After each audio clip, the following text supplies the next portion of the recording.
بسم الله الرحمن الرحيم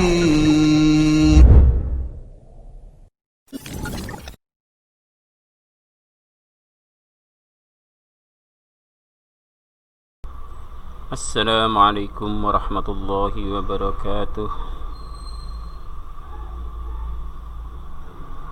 Apa kabar semuanya? Alhamdulillah, kita masih bisa bersua lagi dalam seri fisika. Pada kesempatan ini kita akan bahas gaya, atau sering dilambangkan dengan F. Itu berasal dari kata force.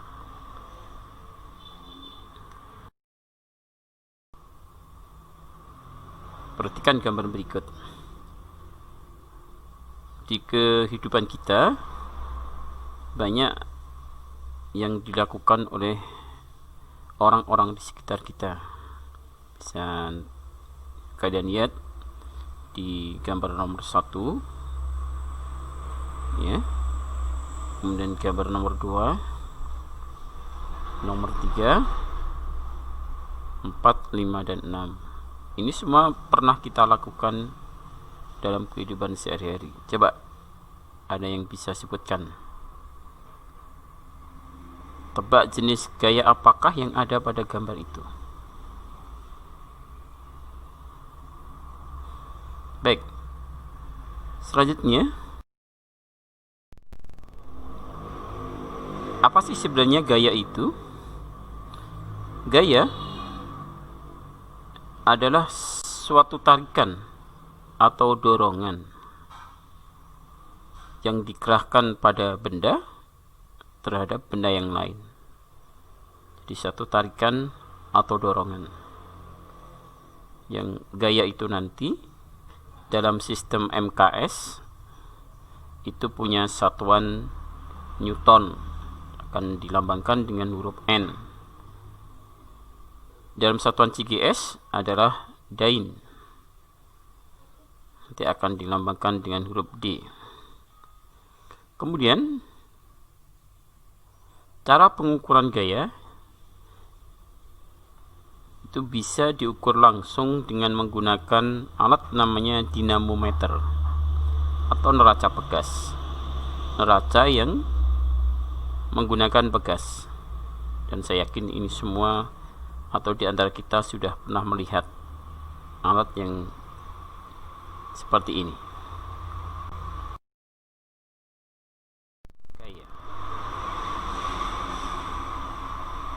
Kemudian apa sih pengaruh gaya terhadap satu benda? Jadi kalau sebuah benda dikenakan sebuah gaya, yang pertama, gaya itu akan mengubah gerak benda. Seperti di sini, sebuah tendangan bola yang awalnya diam karena dikenakan gaya yang dari kaki si anak ini, kemudian bola menjadi bergerak. Ini dalam atau yang dikeluarkan oleh kaki disebut dengan gaya. Sesuatu yang dikenakan pada benda mengalami perubahan gerak. Kemudian yang kedua, gaya itu bisa mengubah bentuk benda. Contohnya pada kasus orang membuat barang-barang yang terbuat dari tanah liat. Dari sentuhan-sentuhan gaya dari tangan orang-orang perajin itu, kemudian tanah liat itu bisa berubah bentuk menjadi benda-benda yang diinginkan.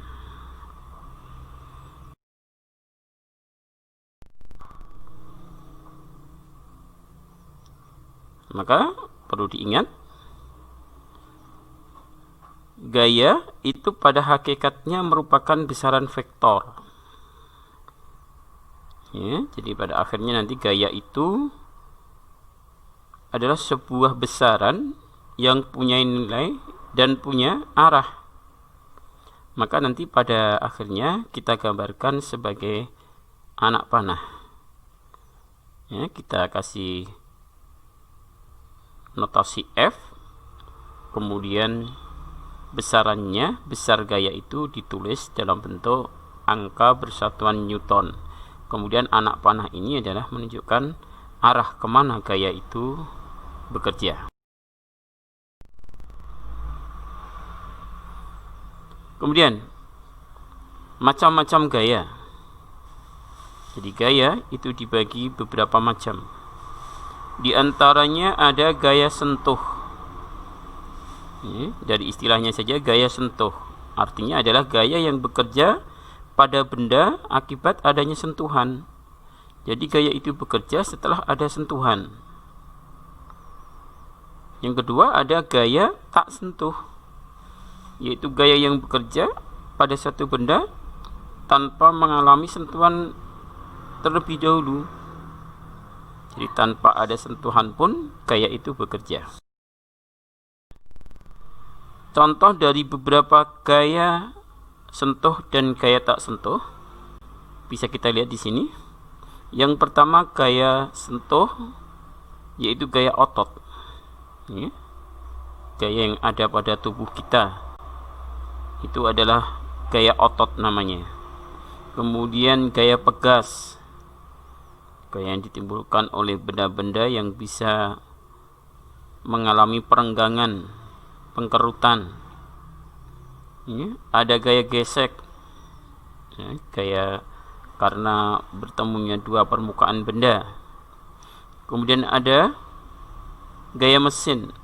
Kalau kita menggunakan motor atau mobil, itu mustahil akan bisa berjalan sebelum ada sentuhan untuk dinyalakan mesinnya. Kemudian contoh dari gaya-gaya tak sentuh. Yang pertama ada gaya magnet.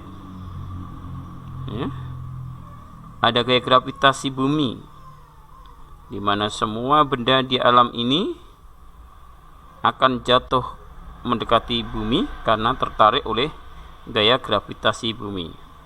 Kemudian gaya listrik. Gaya listrik khususnya adalah listrik yang mengalir. Ini terus bekerja tanpa disentuh terlebih dahulu. Kemudian juga ada gaya berat. Semua benda punya gaya berat yang arahnya ke bawah karena ini pengaruh juga gravitasi. Yang pertama kita lihat ada gaya otot. Gaya otot itu gaya yang dihasilkan oleh tenaga otot.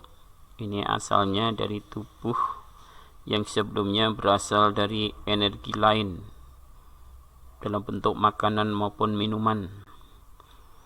Kemudian kita bertenaga. Nah, tenaga kita itu termasuk tenaga otot atau gaya otot.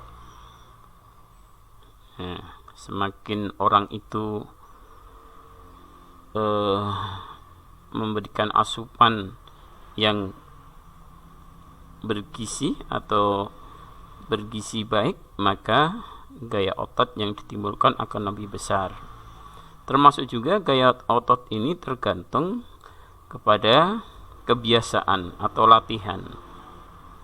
Jadi olahragawan, binaragawan dan sebagainya itu bisa menghasilkan tenaga otot yang besar karena kebiasaan. Kemudian ada gaya pegas. Gaya pegas ini termasuk gaya sentuh, gaya yang ditimbulkan oleh benda yang lentur atau elastis.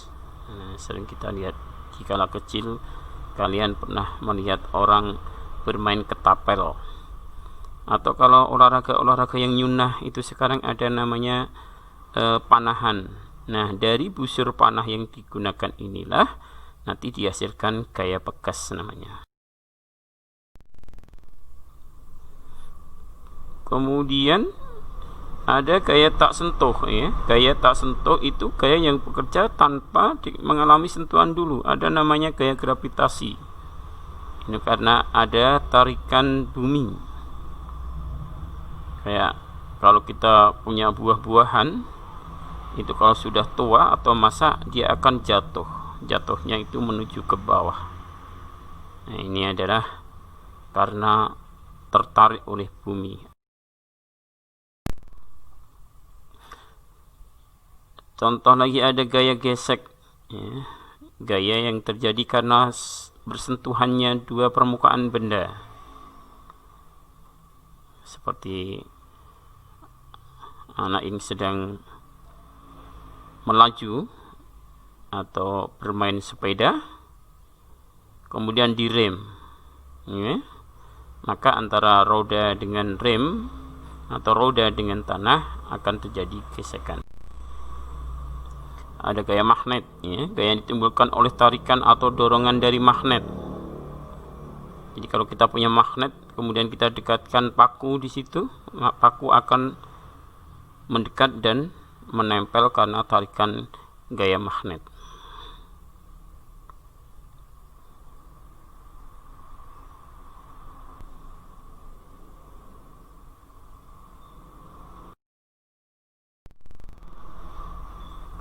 Ada gaya berat, ya. Gaya berat juga ini pengaruh gravitasi bumi, sehingga orang yang berada di khatulistiwa dan di kutub bumi itu nanti beratnya berbeda. Itu dikarenakan perbedaan besarnya gaya gravitasi bumi.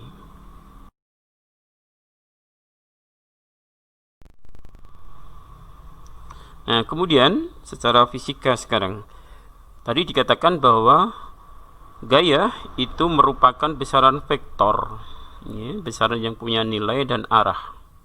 Nah, pada sebuah benda itu bisa bekerja gaya, yang jumlah gaya bekerja itu tidak hanya satu jenis, bisa berjenis-jenis. Maka gaya itu bisa mengalami penjumlahan, pengurangan, atau dalam bentuk perpaduan gaya, ya. Maka ada istilah R, resultan, itu artinya adalah perpaduan gaya, ya. Nah, kalau gaya-gaya yang berkumpul pada benda kemudian arahnya kebetulan sama, maka nanti resultan gayanya adalah penjumlahan dari gaya-gaya itu. Jadi dijumlahkan. Misalkan ada tiga buah gaya bekerja pada satu benda yang sama, maka R-nya adalah penjumlahan dari F1 tambah F2 dan ditambah F3, seterusnya. Berapa gaya yang berpadu di situ. Kemudian kalau gaya itu berkumpul berlawanan arah, maka resultan gayanya adalah pengurangannya atau dikurangkan. Jadi kalau ada F1, F2, sementara F1 itu lebih besar, F2 lebih kecil, maka karena dia berlawanan arah, maka R-nya adalah FB min FK. F yang lebih besar dikurangi F yang lebih kecil. Nah, kalau ada gaya yang bekerja, kebetulan dia membentuk garis tegak lurus, ya, itu akan berlaku di sana kayak di dalam matematika, itu menggunakan teorema Pythagoras, di mana kalau kita mau mencari berapa panjang dari sisi C, itu bisa kita cari dari akar dari sisi A kuadrat ditambah sisi B dikuadratkan. Contoh soalnya seperti ini. Tentukan besar resultan gaya dari gambar-gambar di bawah ini. Yang pertama, semisal ada sebuah benda yang bekerja tiga gaya, F1, F2, dan F3. Ya, F2 dan F3-nya searah, kemudian F1 berlawanan arah dengan arah F2 dan F3. Kemudian yang kedua, sebuah benda yang di dalamnya bekerja dua gaya, F1 dan F2. Tetapi F1 dan F2 ini arahnya sama. Nah, berapa resultan gayanya?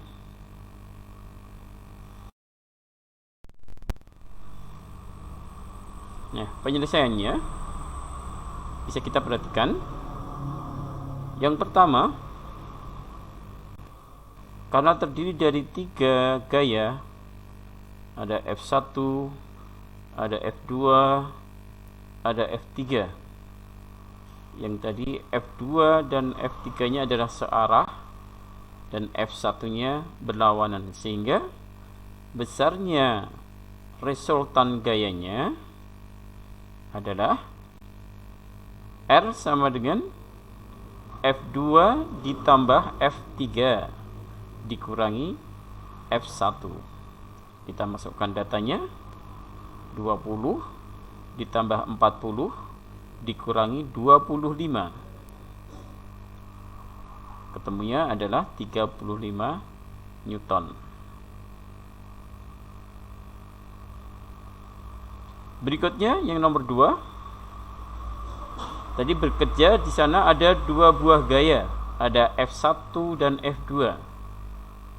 F1 dan F2-nya sama-sama searah bekerjanya. Maka kalau ditanyakan berapa resultan gayanya, kalau dia searah, maka resultan gayanya adalah penjumlahan keduanya, F1 ditambah F2. Kita masukkan datanya, 35 Newton ditambah 80 Newton, ketemunya ada 115 Newton. Demikian pembahasan tentang resultan gaya. Mudah-mudahan bermanfaat. Sampai ketemu lagi pada video berikutnya dari saya. Akhirul kalam. Assalamualaikum warahmatullahi wabarakatuh.